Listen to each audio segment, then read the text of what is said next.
Back to the Two Comma Club podcast. Today I am joined by Boniface Ogunti. I'm really excited about this episode. We met last night at Sean Kelly's event. Yeah. It was an awesome networking event, and I heard that you're recently moving back to Miami. Yeah, man. You know, the thing about it, after traveling the world, I realized, like, if I'm going to be in America, the only place I'm going to actually live is Miami. Why is that? I mean, what's better than Miami in America? LA is not better than Miami. New York is definitely not better. You don't get what you deserve. Like for me, if I was in New York, I'll be paying probably 40 grand or 20 grand a month for something that I like. Miami, you know what I'm saying? Miami, you can be able to actually get a bang for your buck in Miami, and Miami is very beautiful, you know? Mm-hmm. So honestly, Miami is the best place when it comes to actually lifestyle and networking as well. Like we just met yesterday, right? Yeah. So yes, the networking is amazing in Miami. It don't beats that, you know? And then they have cool resources like studio we're at today. What a beautiful Exactly. setting. There's podcast studios. There's so many things available for you to be able to access to get things done right away. Amen to that. Thank you, sir.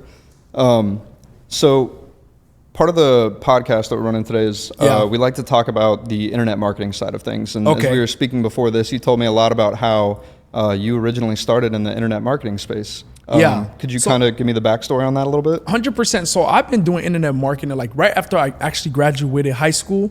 My friend was the one who introduced me to internet marketing, but he was doing blogging. So he was doing blogging, and I was working at Costco.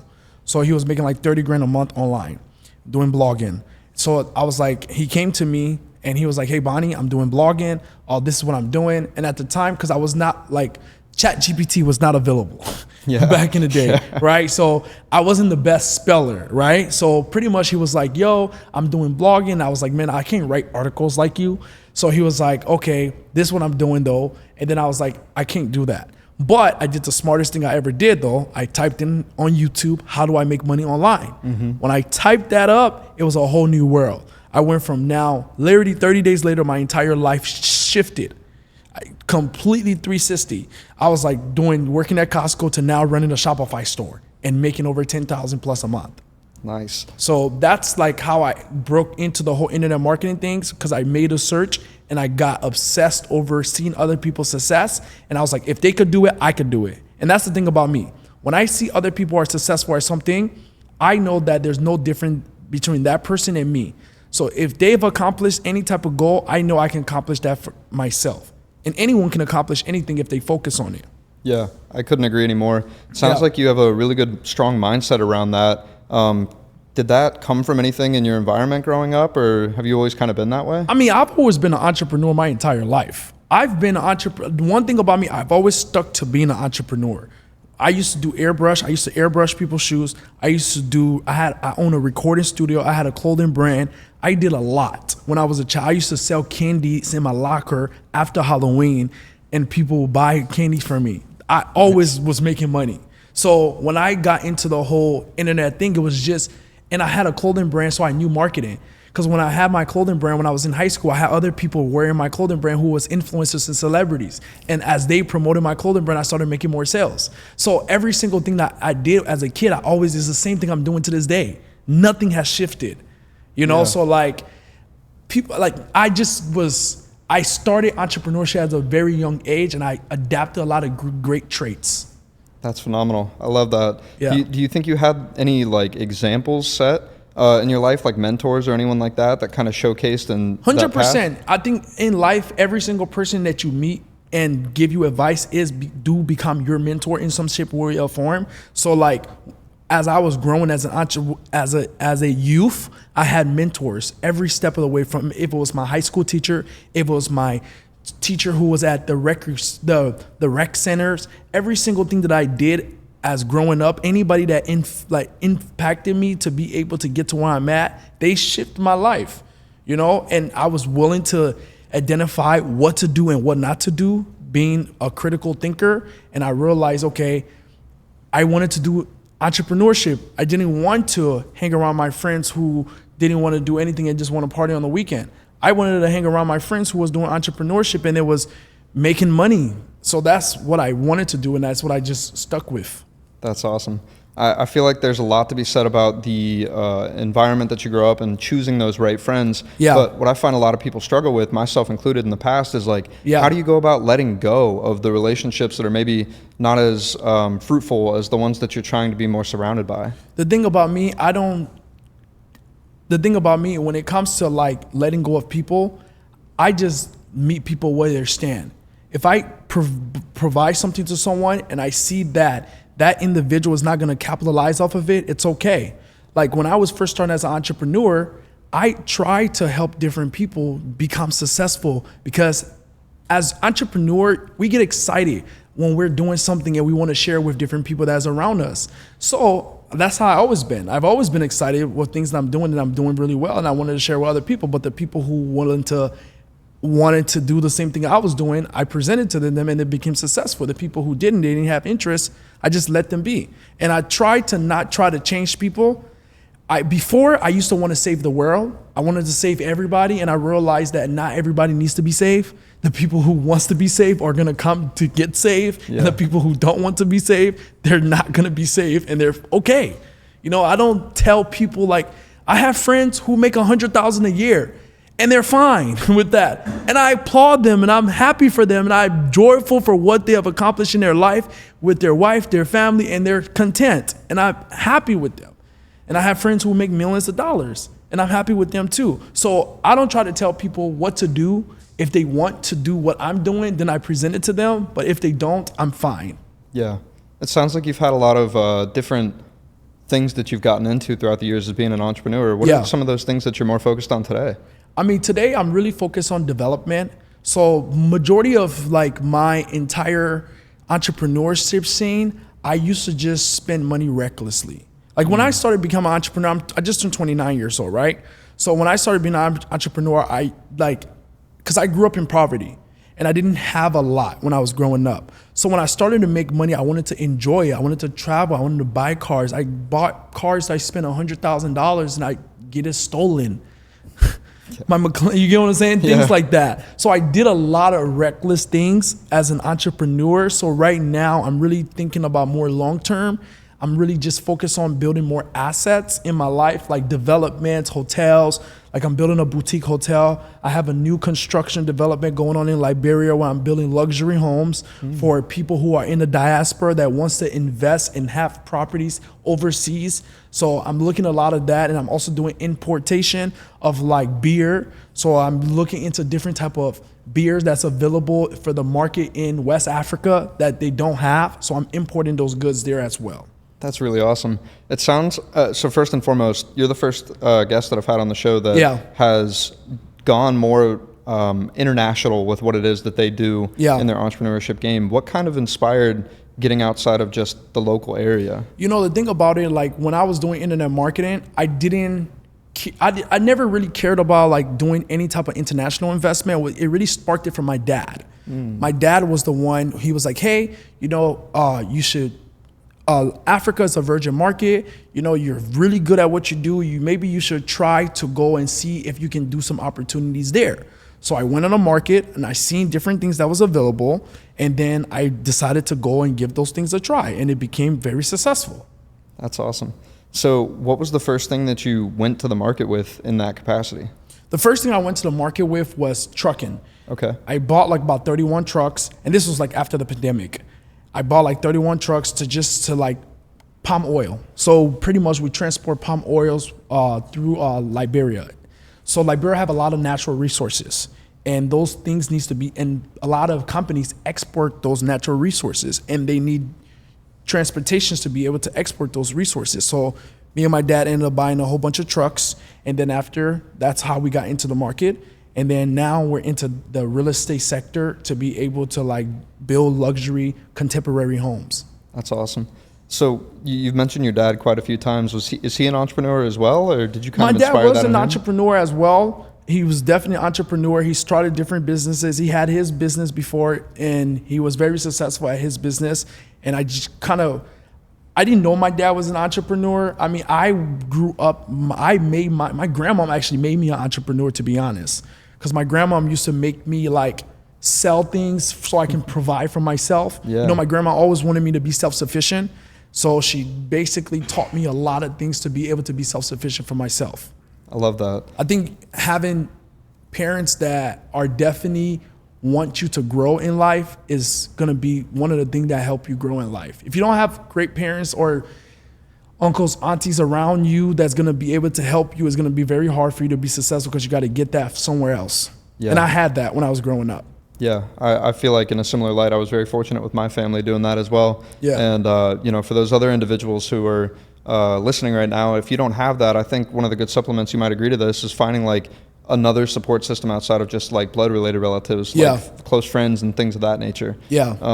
How have you, so at least for me personally in entrepreneurship, I've noticed that it's kind of an isolating experience. Yeah. So when you got into entrepreneurship, how did you kind of deal with being able to continue to have good relationships with individuals in the space of entrepreneurship? And when you're becoming an entrepreneur, you need to have an unbalanced life. Like you're not gonna have a balanced life at all as an entrepreneur, especially when you're starting out. You have to make a sacrifice. Like when I first started as an entrepreneur, I stayed home for 2 years and I focused. When I got into the whole internet marketing thing, the things that seem easy when you're starting something, it's hard. So you have to be obsessed over it and just focus on it over and over and give yourself repetition so it becomes easy.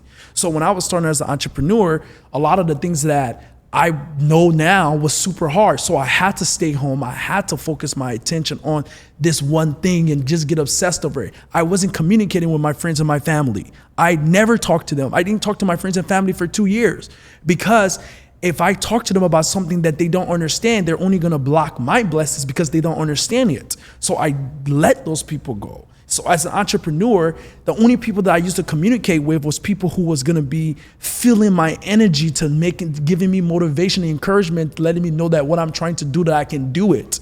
And the people who didn't know that I could achieve those things, I had to let them go. And you have to, especially when you're starting something new, you gotta let people go. Yeah. That's fire what you just dropped there. I love that. I feel like a lot of people are not putting it in the context of how severe that is, and the reality of it is like those people will make or break you, and you need to be taking the right influences in and like taking the wrong stuff out. So that's awesome. So let's take this to the awards that you got, the 2 Comma Club awards, right? Yeah. So would you mind breaking down kind of the offer that you put 100%. together for that? So when I got the 2 Comma Club, I already made millions before I even got the 2 Comma Club award. I was already doing e-commerce. I made over $5 million doing e-commerce by the time I was like 24, 25, right? So I was already making millions. I got my 2 Comma Club award when I started doing courses because that's where the award was for. I never used to sell courses before. I never cared about selling courses because I didn't want to teach people what I was doing. I was already making money. Why would I teach somebody what I'm doing? I don't want to teach nobody what I'm doing if I'm already making money. Man, I'm lucrative. Yeah. So I got inspired through Ty Lopez, and I saw Ty Lopez making millions of dollars teaching courses. So I was like, if he could do it, I could do it. So I went to his house in Beverly Hills. I saw him making millions of dollars selling courses. I was like, you know what? I'm about to sell my own course. And then the next thing I did, I went to meet Sam Ovens in Manhattan. I met up with Sam Ovens. Sam Ovens was doing $25 million. That interaction I had with Sam Ovens was the reason why I even scaled to 8 figures with my course business. Because Sam showed me how to do different strategies from webinars to automations that I never really knew. I had automations for my e-commerce business, but I never understood automation in the intricate details on the consultant side. And he taught me that. What are some of those gold nuggets that you extracted in terms of the tactics for those automations and things? Different contingency based on what's going on within whatever process you're setting up. If you're setting up a VSL funnel, you have to have different contingencies based on if people are opted into your funnel. If they opt into your funnel, make sure you have emails and things like that to be able to follow up with them if you want them to be able to have a scheduled call. So have these different things in place for them. If you're doing a webinar, have a contingency for people who don't show up to your webinar, people who do show up but they don't see your CTA, people who have objections, emailing those people, making sure that they can buy through your objection sequence. It's just different things, just making sure you can follow up with people. And I learned that from that interaction. Like I actually spent over $500,000 on just buying courses online. I didn't do the traditional route where people went to school, because I was already making money online. So I always thought, if I'm making money online, what would happen if I keep reinvesting in myself to learn it from people who was more successful than me? in my space. So that's how I got obsessed over just buying courses. I bought Iron Blueprint from Alex Becker. I bought Sam Ovens' course. I bought Ryan Dice, Brendan Burchard. 90% of the guys you see online, Grant Cardone, I bought all of their courses. I just got obsessed over, but I got obsessed over buying people courses, what I need at the time. So you don't just buy courses just because you just want to buy and just be information overload. You don't. I buy information based on what I currently need at my current stage. So if I know that I'm going to be running Facebook ads, I'm going to buy someone course who is an expert in Facebook ads as being on the top tier. When I was starting out, the first person that was good at Facebook ads that I used to saw was Adrian Morrison. I bought Adrian Morrison course. Adrian Morrison was killing it. As soon as I bought Adrian Morrison's course, I made my first $100,000. So every step that I go through, I buy information to help me ease my path through those steps. And that's the only way you should buy courses. People don't do that. That's why they get stuck. I think mentorship is the most important thing in life. If you have a mentor, you'll always be successful. But if you don't have a mentor, you're gonna lack a lot because it's like a GPS. If you're trying to go down the street and you don't have a GPS, it's gonna take you a longer time to get there. But if you have a GPS, you're gonna know the exact direction. And that's what mentorship does. Yeah, I totally agree with that. I'm curious to know about, you've bought all these courses and everything, and you said that you also learned the internet marketing space. Were there any trends that you saw in the way that they went about doing those follow-up sequences and other things of that nature? The internet marketing space really have not really changed so much. It's really just the same thing. It's just few little things like AI now and things to help people it's actually really easier for people now. Because a lot of when I used to do my Facebook ad copy, I had to really sit down and write a whole Facebook ad copy and really put details in my heart into writing an ad copy together for it to convert. But with ChatGPT, I can just write a prompt and give them a story and it can populate all that for me now. So when I was starting, you had to really be a good seller and understand storytelling for you to have really, really good ad copies. So a lot of the things that we used to do when we was first starting now, it's a lot easier for people now because of AI. But everything's really still the same. It hasn't really changed that much. Marketing really don't change that a lot. So how do you think that AI stuff has impacted the market? Like the marketplace of everyone who's using those tactics? Because if it's lowered the bar to make everything easier, are you finding that it's kind of polluting the space, or is it the same old thing before where there was only a set number of competition in the space, if you will? Yes, it is. There is a lot more competition in the space, especially after the pandemic. A lot of people started doing internet marketing. Before, a lot of people was not doing internet marketing. When I was selling courses online, I was the only black person selling courses. I was killing it. There was no competition at all. I still kill it. But now it's so many different people because now the entry to the market and people believe they can do this now because it's cool. It's cool to sell courses online. Before, it wasn't cool to sell courses online. When you sell courses online, people thought you was a scammer. It wasn't cool. Now it's cool. Yeah. So what do you think the new way of being able to add value is going to make you exceed the noise of all the competition in the space? You gotta be unique. And what I always tell people is that no matter what competition is out there, your client's gonna resonate with you different than another person. Everybody resonate with someone differently. The way how you do your offer, the way how you present yourself, the way how you carry yourself, the way how you communicate your background and what you have is gonna get people to resonate with you. Me, just like me, I have a lot of people all over the world that buys my product. I have people over 120 countries that buy my product because they resonate with me. That's how you're gonna differentiate yourself and your story. I always tell people, hold on to your story, where you came from. How did you become where you are today? Because that's what's gonna let people know who you are and they're gonna wanna buy from you. And they're not gonna wanna buy from the next person if they don't relate to them. They're gonna be like, oh, I wanna invest with this person because I can relate with this person. So never look at competition. Just tell your story and your people are gonna come. Yeah, I think that there's a layer to that you hear a lot about today, like authenticity and things of that nature. Yeah. You seem very authentic and you're not afraid to just be yourself all the time. Do you have any tips or tricks for people who maybe are a little more introverted in that respect and are afraid to be themselves on camera? I think you just got to be you and just don't think about you are on camera. It's like if I'm talking to you as a friend, I'm just going to be myself talking to you as a friend. I'm not thinking about, there's a camera watching me. I'm having a normal conversation with you. Yeah. So I think just be real to yourself and don't care what another person thinks, and you'll be fine. You don't have to even, and then, I mean, if you want to learn how to communicate better, ask yourself questions as you're talking, and it'll make you talk longer. Nice. I learned that from Denton Locke. I bought his course, Tube University. Okay. I buy a lot of courses. Yeah. You never got to stop. You got to never stop learning. Yeah, awesome. You can never stop learning. Yeah. What do you think are some of the best places that people who are seeing all the success people are having online should start their entrepreneurial journey in investing in themselves to learn those kinds of resources, courses, books? What are the best ones? I mean, if you're starting out right now and you don't really know what to do, I think the best thing you should do is start an agency. Because when you start an agency, it's a lot easier for you to be able to get results. When you do e-commerce, when you do all these other businesses, there's startup capital that's insane. You have to, when I started my e-commerce business, I had to buy products.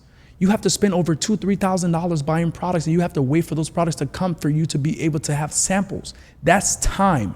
But when you start an agency, all you're doing is just being a middleman. And your agency can specialize in anything. You can do social media marketing. And the best thing about a beginner, most beginner what holds beginners back, guess what? They don't have any skill sets. As a beginner, you don't have skill sets. So if you have an agency, you can partner up with other individuals who have the skill sets. And there's so many virtual assistants and contractors online now that have been doing so many different things for years and years and years, and you can pay them for a fraction of the price. And those individuals can do fulfillment for your clients. So I always tell people, when you're starting out, the only thing you should do, start an agency first, start a service business, sell that. Then when you make money off your service business, you can turn that into your scalable business and start doing something else. But always start an agency first. I always recommend starting an agency. Yeah. Do you have any specific niche that you recommend what people start an agency in? Is there one that's more lucrative or has better clientele? I mean, most people right now want funnels. People don't know what before, back in the day, everybody wanted a website, but now people want funnels. So funnels is a great business for people to actually offer. If you do funnel services, you can do funnel services for different type of businesses. You can do funnel services for credit repair clients. You can do funnel services for coaches and consulting. You can do funnel services for real estate guys. It's infinite. Just pick one specific type of people that you want to go after and just lock in on those individuals. But there's so many other services that you can offer. Automation. Automation is a big service. There's a lot of business owner that needs automations. They need follow-ups for all the people that are becoming their leads. So there's so many different services that you can offer when it comes to your actual agency. And SEO. You can do SEO marketing, you can do SEO. There's so many. I always go on Fiverr. If I'm always looking for a service to offer, there's a platform called Fiverr.com. If you go on Fiverr, you can see all the different type of services that people are offering. And then just look and see all the services there. And then pick one. And then now you can find someone who's actually have experience with that service and they can do fulfillment for your clients. When you have an agency, the thing about an agency owner, clients are working with you because of trust and they know that you can fulfill this service because of past results that you have provided. They're not working with you based on who's doing your fulfillment. They're working with you based on the result that you have provided for your clients, or they're working with you based on trust that you're selling them on your offer and they believe that you can provide this service because of your confidence. So if you're starting out, you have confidence, you're gonna get clients. And then now when you gain clients, you got someone who can do your fulfillment from these platforms. Now you got a client that just got results because you did an excellent job, and now you got a testimonial. Now you take that testimonial and you get more and more clients. Yeah. So getting that first client, what would be the process that you would offer for people to be able to do that? There's a lot of different strategies to get clients. And I always tell people this. Number one, if you don't have a platform, do outreach. The most freest things to do. Instagram right now has a limit that you can reach out to over 100 to 200 people a day in your DMs. You can reach out to 200 people a day. By the time you reach out to 200 people a day about your service, you're gonna get a few people that are gonna say, yes, I want it. Now you got a client. And you can do that on all platforms. And that's just free. You just being on your phone, but people don't like to do that. People don't like to do the easy thing because it's hard. Yeah, that's so true. I think that there's some kind of like mental block that people have when it's like, at least this has been my personal experience. Maybe you can attest to this, but it's like the first time that you go to do anything, there's more resistance than there is at any other point in time. Do you have like a strategy for kind of breaking through that first time? You have to work on your mindset, because people are awareness and they have self-doubt in themselves. That's literally what just holds people back, because anyone can be successful. Being successful is the most easiest thing. You can wake up and become a successful person, because the person who is successful, a lot of people who are successful are not even that smart. They just work hard and they just execute. The people who are not executing are the ones who are not successful. Just execute. So it's like, if you're starting out, don't have self-doubt. Start listening to audio. Start listening to motivational things that can encourage you to get up and take action on things. Because once you start to take action on things, you get the result. When you don't take action on things, you don't get the results. Yeah. I think, you mentioned again environment there, and I think that is like the singular thing that kind of changed things for me a little bit was curating a digital space where I'm surrounded by the mindsets of people like yourself and others that are doing that kinds of things. Do you have any other areas that you focus on curating your environment for success? 100%. I mean, like, you have to be in the environment to be able to achieve success in your life. Your environment is the biggest factor of your success. When I was starting out, the first thing that I did, I interacted with all people. Every single person that I was friends with was people who was doing what I was doing. I engaged with them. There's Facebook groups. You can join Facebook groups of people that are doing different things. Start to communicate with those people. Have friends that are doing the same thing as you. Just change your environment. It's literally like ABC. Like, it's not even that complicated. Like, if you want to be successful, you want to learn affiliate marketing, find an affiliate marketing group and community of people who are doing affiliate marketing. Be friends with 10 affiliate marketers. Now you're an affiliate marketer because you have friends that you're communicating affiliate marketing with on a daily basis. Now they're telling you what they're doing with affiliate marketing, and you now learning new strategies, and you both are sharpen iron. Now you guys are all sharpening each other iron together. Now you guys are becoming more successful. Yeah. That's success. Put yourself in an environment so it can be easy for you to succeed. If you put yourself in an environment for it to be hard, you're not going to be successful. If a fish comes on dry land, he's going to die. But if he goes in the water, he's going to be alive. He went in his environment. So put yourself in an environment that you're going to be able to succeed in. Yeah, I think there's a lot to be said about finding that environment and recognizing that wherever you're at in a certain room, you might be found to be a certain level of value, but then when you go to a different room, it's going to be completely different, and people look at you differently and interact with you differently. More doors will open, things of that nature. It's really powerful. So let's take this back to the marketing side of things here. Okay. For people who are getting involved in this agency space, for example, you mentioned a great way of like getting traffic by doing cold DMs and things of that nature. Let's say they got their first couple clients and they want to be able to scale their business a bit more, and they actually have resources for doing so. What are some of the recommendations that you have in terms of traffic sources? Paid ads. They can definitely do paid ads, where they can be able to like do paid ads to be able to attract their ideal clients, so they can be able to enroll more and more and more clients. So that's another way for them to be able to get a lot of traffic. But we have a program too that you guys can register for. Tell me about that. So we actually have a program called the Agency Accelerator. It's growing big and it's growing every single day, and it's amazing. So many people are joining, changing their life. People who work in 9-to-5 jobs, Uber drivers, different people from all over the world. They're just creating their own agency, selling different services. I have a client right now who teaches, his whole service is having a security agency. So he creates security systems for restaurants, and he has a lot of VAs that manages the security system virtually. And now he charges his clients a monthly retainer, and that's his agency.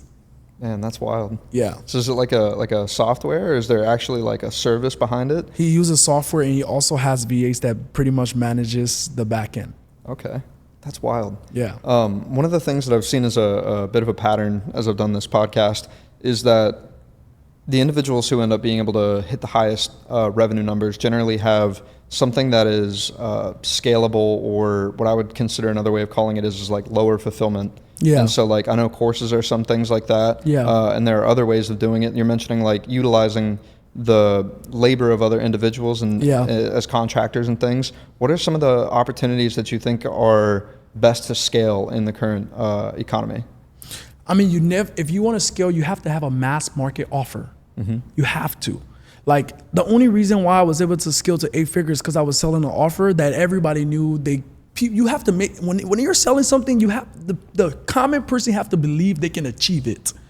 Like, when you're selling something, that's when I have my e-commerce course, I didn't say e-commerce, I said start an online store. Because words are so powerful. If you say, oh, start an e-commerce business, people are like, well, this is back in the day, right? People didn't know what e-commerce were. The terminology of e-commerce was a very complex terminology. But people know what an online store is. So I changed my pitch from saying e-commerce to, hey, start an online store. Just that little tweak allowed people to believe, oh, I can start an online store for myself. So mass market offer is going to be good. If you want to really break through and build an audience, you definitely need a mass market offer. Do you see any particular ones that are taking off in the marketplace really well right now? It has to be able to help the common person get results, right? People are trying to do AI automation and things like that, like AI services and things like that. But you have to really, like, agencies, e-commerce is always going to be there. Social media marketing is always going to be there because there's so many businesses that need social media marketing. People are always going to need websites development to be done. It has always been here since the internet has started. The internet is a website. So everybody's going to need a website. So that's always going to be there. Yeah. So I'm curious to pick your brain. We've talked about AI a little bit. And so I'm curious to know how you think that's going to affect like the job economy going forward. I think you either adapt to AI or you get left behind because AI is taking over. It's literally changing and it's changing in a good way. AI is literally changing our entire life. Like I was telling you earlier, before, when I was writing ad copies for my Facebook ads, I would spend 5 hours and I would, on a Google Doc, writing my story, pouring my heart out into a doc. Now I can create some few prompts and provide a few details, and ChatGPT can populate that for me. So it's changing our life. Any questions I need, anything I need, I can ask ChatGPT, and ChatGPT gives it to me right away. So it's like you have to use what's available for you. If you don't use it, guess what? You get left behind because the people who are using it are the ones who are capitalizing off of it. So you need to adapt to AI. Yeah, I think that it'll create like a bigger disparity gap, if you will, in individuals. I think that as I've studied economics over the past several years, like every time there's a big issue in the economy or a big new development or something, it tends to wipe out the middle class. And so I'm curious myself, like on your thoughts in terms of how that's going to affect the U.S. economy as we go in the next like 5-10 years or so. It's going to make people more money. People are making more money than ever before. I have clients right now doing $400,000 a month and they're 21. So it's like making money now is easier because there's so many tools and resources available to everybody now. Before there wasn't. A lot of these tools and resources was not available. Things was hard. And the education. Education was not available. Now it's accessible. Anyone can actually, if you really are serious about changing your life, you can really change your life. It's really no excuse for people to not change their life now. Like if they're not changing their life to actually achieve things, it's them fault. You just have to take personal accountability for yourself at that point because it's like 2025 where everything is here for you. You know me, I came from Africa and coming to America is fucking easy. Like everything is accessible for people. Like people here can have a credit system. Like when my development and things that I do, I have to pay cash. When I go to Africa and spend $1 million, I'm spending $1 million cash. America, 20%. And the bank give you the loan. You can't do that in Africa. Man. You got to pay cash for things. Yeah. It's like life on easy mode here. It's like smooth sailing. I think there's something to be said about that though, because I think that as I grew up in it here, it was like it gives you the opportunity to be more lazy and content, And I'm curious to know, like, what are kind of your thoughts on good ways to be able to prevent hitting kind of a comfortability level that stops you from growing or wanting to learn and things of that nature? You got to dream build. I am always dream building. Like while I'm in Miami, right? See people driving freaking $60 million yacht. I want one. Yeah. I put myself in the environment so it pushes me. Not that I'm great. I'm very successful. I can sit down right now and not have to do anything, and my investments can take care of me. But I put myself in an environment where it's going to push me to say, hey, maybe you want that too. Maybe you want that. Because I put myself in that environment, so I want to achieve those things. So you have to put yourself in an environment where it's going to be easy for you to be motivated. Because if you're not motivated, you're not going to be able to achieve success. When I was starting out, I went to luxury dealership because I wanted luxury cars. I couldn't afford it at the time, but I put myself in an environment, and over time, I could afford it. Yeah, that's powerful.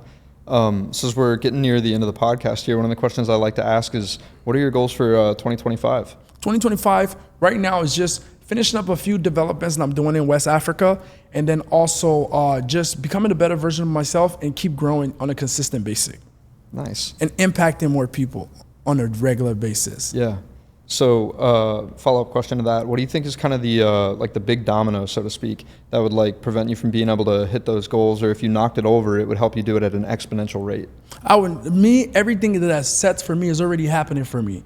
Like everything I want to achieve in my life, I have never said I wanted to do something that I've never not accomplished. If I can wake up in the morning, I'm going to accomplish what I want. That's how I am. I love There's that. nothing that holds me back from accomplishing my goals.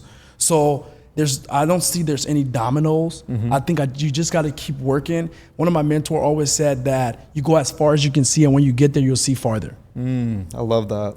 That's fire. Yeah. Who was that said that? Kevin Chardon. Okay, awesome. So given all of your experience in entrepreneurship, life, and everything, like, we live in a unique day and age where we have the ability to capture a moment in time with video and things for future generations to see. What's the number one piece of advice that you'd like those generations in the future to see when we're no longer here? In the future, I want people to just be a student to life. Be a student to life, because what's in our generation right now, when they're watching this video 10, 20 years from now, because they're watching this, it's going to be different. So there's things that you can learn from us, from this current stage, but try to make sure you adapt it to the current time you're in. Because things may be changing. Like, I've watched marketing videos for Bob Proctor and all these guys years ago. It's kind of the same thing, but it's a little different now. Like when people used to do newsletter now on Facebook. So when people used to do lump mail, so things change. Yeah. Well, I appreciate your time, and it was great meeting you, man. And this has been a lot of fun. Where can people reach out to you if they want to get involved in the things you have going on? You can follow me on Instagram at Boniface Ogunti. I'm mostly active on there. They can also follow me on YouTube too as Boniface Ogunti. Awesome. Well, thank you so much, man. This has been an absolute pleasure. You too. Thank you. I hope you enjoyed this episode of the 2 Comma Club podcast. Real quick before you go, if you want to save time on watching all the episodes but still get all the gold nuggets that we find from interviewing these 7, 8, and 9-figure entrepreneurs, then you can get all of that inside of the 2 Comma Club newsletter. Just go to 2ccnewsletter.com and subscribe.